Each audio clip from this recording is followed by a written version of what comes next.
السلام علیکم ناظرین کرام، نئی ویڈیو میں آپ کو خوش آمدید کہتے ہیں۔ جنگل کا بھی کوئی دستور ہوتا ہے۔ ہم نے سنا تھا ایک نعرہ کسی زمانے میں مشہور ہوتا تھا کہ ریاست ہوگی ماں کے جیسی، لیکن یہ اندازہ نہیں تھا کہ ریاست ماں کے جیسی تو ہوگی۔ ماں کے بارے میں سبھی کو پتہ ہے کہ ماں ایک محبت والا مقدس وجود ہے جسے اللہ تعالیٰ نے بنایا ہے، لیکن اتنی کوئی سنگ دل ماں بھی ہو سکتی ہے یا ستیلی ماں بھی ہو سکتی ہے، یا ملک کے اندر جنگل کا دستور ہو سکتا ہے۔ کیا پاکستان میں کوئی دستور ہے، کوئی آئین ہے، کوئی قانون ہے، یا پھر یہ سرزمین بے آئین ہو چکی ہے اور اس ملک کے اندر کوئی بنیادی انسانی حقوق نہیں ہے، کوئی نظام نہیں ہے؟ اب ہوا یہ کہ پرسوں عدالت میں اسلام آباد ہائی کورٹ کے اندر اٹارنی جنرل نے یہ زبان دی کہ کل جو دن گزر گیا ہے، ہفتے والا دن، 10 بجے تک عمران خان کے فوکل پرسن انتظار حسین پنجوتا واپس آ جائیں گے۔ کل دن تک تو واپس نہیں آئے، لیکن رات 12 بجے سے پہلے اچانک ایک ایسا واقعہ پیش آیا، ایک ایسی کہانی ہوئی جو اپنے اندر بہت ساری کہانیوں کو لیے ہوئے ہے، جیسے انڈین فلمز میں ہوتا ہے یا پاکستان کی سلطان راہی والی فلموں میں ہوتا ہے کہ جتنی مرضی گولیاں چل جائیں آپ کو گولی نہیں لگ سکتی، اور ہیرو صرف ایک ہی گولی مارتا ہے اور مخالف سارے کے سارے ڈھیر ہو جاتے ہیں۔ بالکل اسی طرح کا سکرپٹ ہمارے سامنے آیا۔ میں ذرا سکرپٹ پڑھ کے سنا دیتا ہوں، پھر اگلی بات کرتے ہیں۔ بتایا گیا کہ تھانہ صدر حسن عبدال جو اٹک کے ایریا ہے، تھانہ حسن عبدال میں ناکہ بندی پوائنٹ پر مشکوک گاڑی کو روکا گیا۔ گاڑی میں اغوا کار گینگ ایک شخص کو اغوا کر کے لے جا رہے تھے۔ گاڑی رکتے ہی گاڑی میں سوار اغوا کاروں نے پولیس ٹیم پر اندھا دھند فائرنگ شروع کر دی۔ پولیس نے حکمت عملی سے خود کو بچاتے ہوئے جوابی فائرنگ کی۔ اغوا کار اندھیرے کا فائدہ اٹھاتے ہوئے مغوی اور گاڑی کو چھوڑ کر فرار ہو گئے۔ مغوی کو باخیریت پولیس نے تحویل میں لے لیا۔ مغوی کی شناخت انتظار حسین پنجوتا کے نام سے ہوئی۔ پولیس نے علاقہ بھر میں ناکہ بندی کروا کے نامعلوم اغوا کاروں کی گرفتاری کے لیے سرچ آپریشن کا آغاز کر دیا۔ ویسے آپس کی بات ہے، اس میں ایک تو اچھی بات یہ ہے کہ چلیں کچھ بھی ہو، ریاست نے بالآخر کوئی تھوڑی سی شرم اور حیا کی جو نام نہاد ریاست بنی ہوئی ہے، اور انتظار حسین پنجوتا واپس آ گئے۔ وہ کس حالت میں آئے اس پر آگے چل کر بات کرتے ہیں۔ دیکھیں یہ کتنا حسن اتفاق ہے کہ جب اٹارنی جنرل نے زبان دی تو 24 گھنٹے میں واقعی اغوا کاروں کو پتا تھا کہ اس نے پولیس ناکے پہ انتظار حسین پنجوتا کو لے کے پہنچنا ہے، اور اٹارنی جنرل نے جس طرح عدالت میں ان کی لوکیشن سے متعلق بتایا تھا، ویسی ہی پولیس کی جانب سے سٹیٹمنٹس آ رہی ہیں کہ وہاں کا علاقہ ہے، فلاں ایریا ہے۔ اب اغوا کاروں نے پولیس ٹیم پر جو اندھا دھند فائرنگ کی، اس کا کوئی ایک ثبوت بھی منظر عام پر نہیں لایا گیا۔ اگر فائرنگ پولیس ٹیم پہ ہوئی ہے تو اللہ نہ کرے کوئی زخمی ہوا ہو یا کسی چیز کو کوئی نقصان پہنچا ہو، کوئی گاڑی کوئی گولی لگ گئی ہو، بالکل ایسا نہیں ہے۔ اب یہ تو معاملہ ہو گیا جو وہاں پہ ہمیں بتایا گیا کہ یہ سب کچھ ہوا ہے۔ اب جو 24 گھنٹے کے اندر اچانک وہ جو سڑک پہ آئے، پولیس چوکی کے قریب پہنچی، اور اغوا کار اتنے عقل مند تھے، انہیں پتا تھا کہ انہوں نے پولیس چوکی سے ہی گزرنا ہے، اور ویرانے میں کم از کم ان کو یہ بھی پتا تھا کہ فرار ہونا ہے، اور وہ فرار بھی ہو گئے اغوا کار۔ تو بھائی کم از کم کسی ویرانے میں چھوڑ دیتے اور آپ کو اتنی یہ ویڈیوز بنانا نہ پڑتی، پولیس چوکی کی گیم نہ ڈالتے۔ اور اس کے بعد ہم نے دیکھا انتظار حسین پنجوتا کس حالت میں تھے۔ وہ گاڑی کی پچھلی سیٹ پر موجود تھے، ان کے ہاتھ پاؤں بندھے تھے، ان کے جسم پر واضح طور پر نظر آ رہا تھا، ان کی حالت ایسی تھی جس سے پتہ چل رہا تھا کہ ان پر شدید تشدد کیا گیا ہے، انہیں مارا پیٹا گیا ہے۔ ان کے ہاتھ پاؤں باندھے ہوئے تھے، جس میں اس کے بعد انہوں نے ایک پولیس والے کو بیان بھی ریکارڈ کروایا، اور اس بیان ریکارڈ کروانے سے متعلق انہوں نے بتایا کہ وہ پشتوں میں گفتگو کر رہے تھے، اور رستے میں گاڑیاں بھی انہوں نے تبدیل کی ہیں، اور ان کے گھر والوں سے 2 کروڑ روپے کا تاوان مانگا۔ اب سبھی جانتے ہیں کہ اس اغوا کے پیچھے کون سے گھٹیا کردار ہیں۔ وہی ہماری کمپنی سرکار ہے جو 2.5 سال سے لوگوں کے اوپر مظالم کر رہی ہے، چادر چار دیواری کا تقدس پامال کر رہی ہے، عورتوں کو گھسیٹ رہی ہے۔ یہی کمپنی ہے جو اس وقت ملک میں تباہی کا باعث بنی ہوئی ہے۔ جن لوگوں نے یہ ملک سنبھالنا تھا ملک کے جنہوں نے محافظ بننا تھا وہی اس ملک کے آئین کو تباہ کر رہے ہیں، اور اس کمپنی نے وہ نفرت اس ملک میں بو دی ہے جو اگلے کئی سالوں تک ختم نہیں ہو سکے گی۔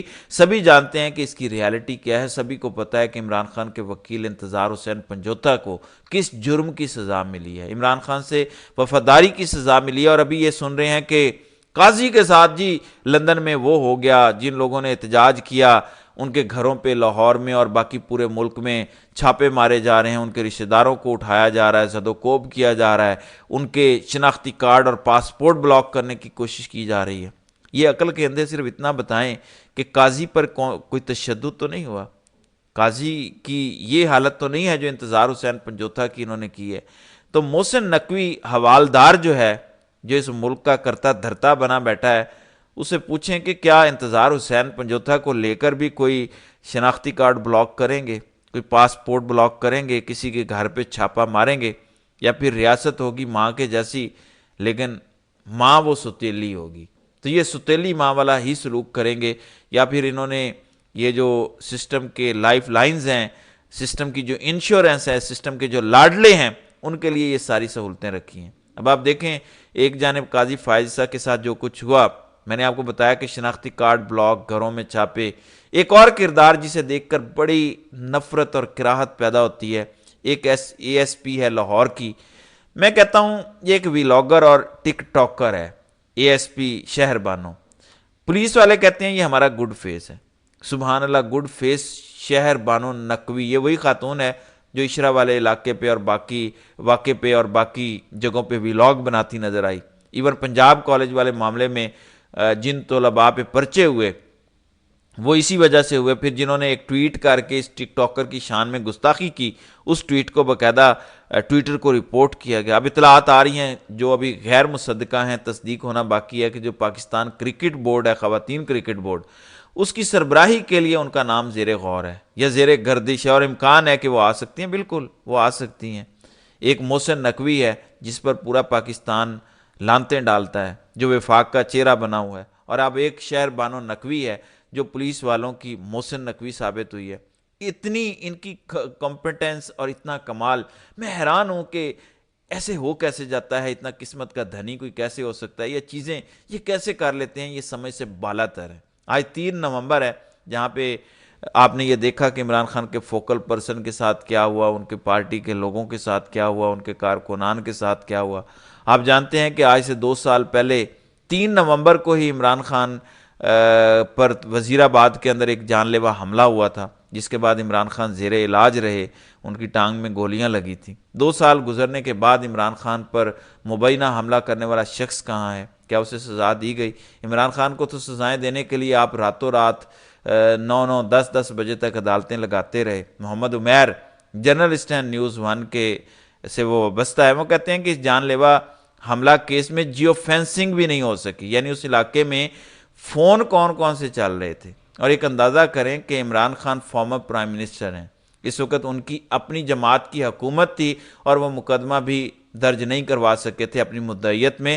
ایک سب انسپیکٹر عامر شہزاد کی مدعیت میں مقدمہ درج ہوا تھا، پھر 6 ماہ کے بعد اس انسپیکٹر کو دل کا دورہ پڑا اور وہ بھی چل بسے، اپنے اللہ کے حضور حاضر ہو گئے، اور جو متعلقہ ڈی پی او ہے وہ جی آئی ٹی کے سامنے پیش نہیں ہوا۔ پھر ملزم کا بیان کیسے فوراً لیک ہوا یہ بھی ہمیں پتہ ہے۔ تو مقدمے کے چلان اور جوائنٹ انویسٹیگیشن ٹیم کا کیا بنا؟ پھر مرکزی ملزم کے ساتھ کے جو ساتھی تھے ان کی ضمانتیں ہو چکی ہیں۔ دوسری جانب عمران خان جیل میں ہیں، بھرپور دلیری کے ساتھ، بہادری کے ساتھ جیل کاٹ رہے ہیں، لیکن اب نجم سیٹھی نے ایک عجیب و غریب دعویٰ کیا، یہ حیران کن ہے۔ عام طور پر ہوتا ہے کہ لوگوں کو جیلوں میں ڈالتے ہیں تو وہ ڈیل کے لیے ترلے منتیں کرتے ہیں، بات کرتے ہیں، لیکن یہاں پر اس کے بالکل اپوزٹ صورتحال ہے۔ عمران خان سے ڈیل کے حوالے سے پہلے کانفیڈنس بلڈنگ میز کیے گئے، اب ان کو تڑیاں لگائی جا رہی ہیں کہ ہمارے ساتھ ڈیل کریں، اور الٹیمیٹمز دیے جا رہے ہیں کہ ہمارے ساتھ ڈیل کریں، اگر ڈیل نہیں کریں گے تو کیا ہوگا۔ نجم سیٹھی کے بقول خان کو ڈیل کی آفر کر کے ہفتہ 2 ہفتے کی مہلت دی گئی ہے، اس کا مطلب ہے کہ عمران خان نے ڈیل مانگی نہیں ہے، عمران خان کو ڈیل آفر کی گئی ہے۔ اب یہ نجم سیٹھی کا دعویٰ ہے، وہ کہہ رہے ہیں کہ عمران خان کو ڈیل کی آفر کر کے ہفتہ 2 ہفتے کی مہلت دی گئی ہے، اگر خان صاحب مان جائیں تو ٹھیک، ورنہ خان صاحب کا کورٹ مارشل شروع ہو جائے گا۔ یعنی یہ ہمارے ملک کی نکمی کمپنی جو ہے وہ دھمکیوں پر اتر آئی ہے کہ ہمارے ساتھ ڈیل کرو، ہم اگر نہیں مانو گے تو ہم کورٹ مارشل کر دیں گے۔ وہی بات ہے جو نصرت جاوید نے بھی کی تھی، اور میں نے آپ کو بتایا تھا، وہ کہہ رہے تھے کہ یوں نظر آ رہا ہے کہ آئندہ چند دنوں میں عمران خان کو فوجی عدالت کے حوالے کر دیا جائے گا۔ تو اس کا مطلب یہ ہوا کہ پھر عمران خان کو کہا جا رہا ہے کہ ٹھیک ہے بات مان لیں، اگر نہیں مانیں گے تو پھر ہم یہ کریں گے۔ تو یہ اس وقت ان کی اوقات اور حیثیت ہو چکی ہے، ظلم اور بربریت کا ایک بازار گرم ہے۔ تو دیکھتے ہیں کہ آئندہ آنے والے دنوں میں کمپنی کون سا نیا ظلم ڈھاتی ہے۔ تو ناظرین کرام، آپ کی اس ویڈیو کے حوالے سے کیا رائے ہے؟ آپ اپنی رائے کا اظہار کامنٹ سیکشن میں ضرور کیجیے گا۔